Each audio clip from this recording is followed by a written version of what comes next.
आज का बाइबल का वचन यशाया का ग्रंथ अध्याय 11 वचन 1 से 10।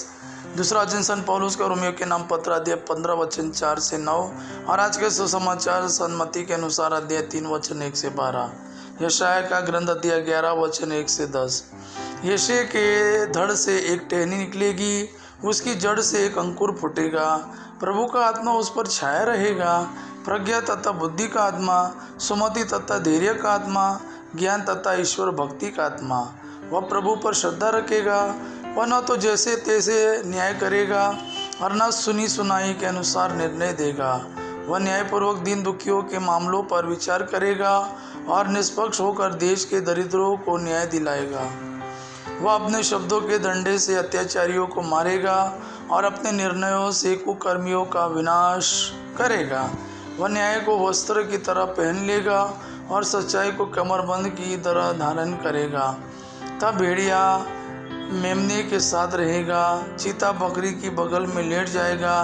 बछड़ा तथा सिंह शावक साथ साथ चरेंगे और बालक उन्हें हाँक कर ले चलेगा। गाय और रीछ में मेल मिलाप होगा और उनके बच्चे साथ साथ रहेंगे। सिंह बेल की तरह भूसा खाएगा, दूध मुआ बच्चा नाग के बिल के पास खेलता रहेगा और बालक करेत की बॉम्बी में हाथ डालेगा।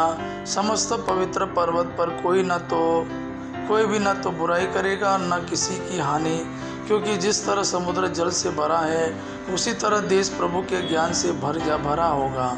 उस दिन यशे की संतति राष्ट्रों के लिए एक चिन्ह बन जाएगी। सभी लोग उसके पास आएंगे और उनका निवास महिमामय होगा। दूसरा वचन संत पौलुस का रोमियो के नाम पत्र अध्याय 15 वचन 4 से 9। धर्म ग्रंथ में जो कुछ पहले लिखा गया था वह हमारी शिक्षा के लिए लिखा गया था, ताकि हमें उससे धैर्य तथा सांत्वना मिलती रहे और इस प्रकार हम अपनी आशा बनाए रख सके। ईश्वर की धैर्य तथा सांत्वना का स्रोत है। ईश्वर ही धैर्य तथा सांत्वना का स्रोत है।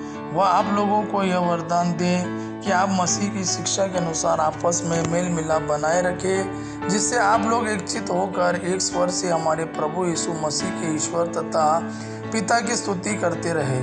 जिस प्रकार मसीह ने हमें ईश्वर की महिमा के लिए अपनाया है, उसी प्रकार आप एक दूसरे को भातृभाव से अपनाएं।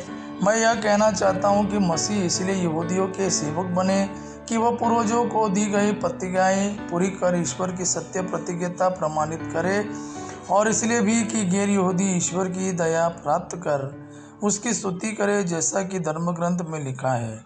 इस कारण मैं गैर यहूदियों के बीच तेरी स्तुति करूँगा और तेरे नाम की महिमा का गीत गाऊँगा।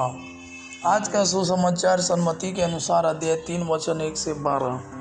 उन दिनों यूहन्ना बपतिस्ता प्रकट हुआ और यहूदियों के निर्जन प्रदेश में यह उपदेश देने लगा, पश्चाताप करो, स्वर्ग का राज्य निकट आ गया है। यह वही था जिसके विषय में नबी यशायाह ने कहा था, निर्जन प्रदेश में हर वाले की आवाज़, प्रभु का मार्ग तैयार करो, उसके पथ सीधे कर दो। यूहन्ना ऊँट के रहो का कपड़ा पहने और कमर में चमड़े का पट्टा बांधे था।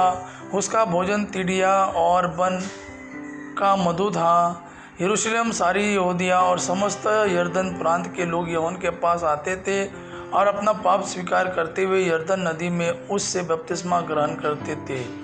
बहुत सी फरीसी और सदुकियों को बपतिस्मा के लिए आते देखकर यूहन्ना ने उनसे कहा, रे सांप के बच्चों, किसने तुम लोगों को आगामी कोप से भागने के लिए सचेत किया है?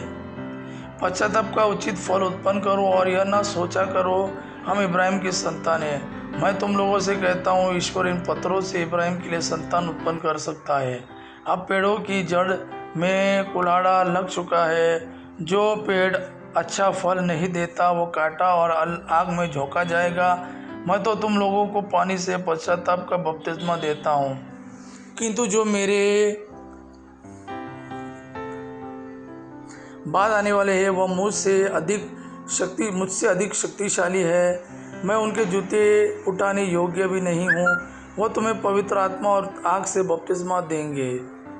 वह हाथ में सूप ले चुके हैं, जिससे वह अपना खलिहान ओसा कर साफ करे। वह अपना गेहूँ बखार में जमा करेंगे, भूसी को वह कभी न बुझने वाली आग में जला देंगे। यह प्रभु का वाणी है। प्रभु का धन्यवाद। आबा पिता की महिमा और पुत्र यीशु का प्रेम आप पर सदा सर्वदा बना रहे। आमीन।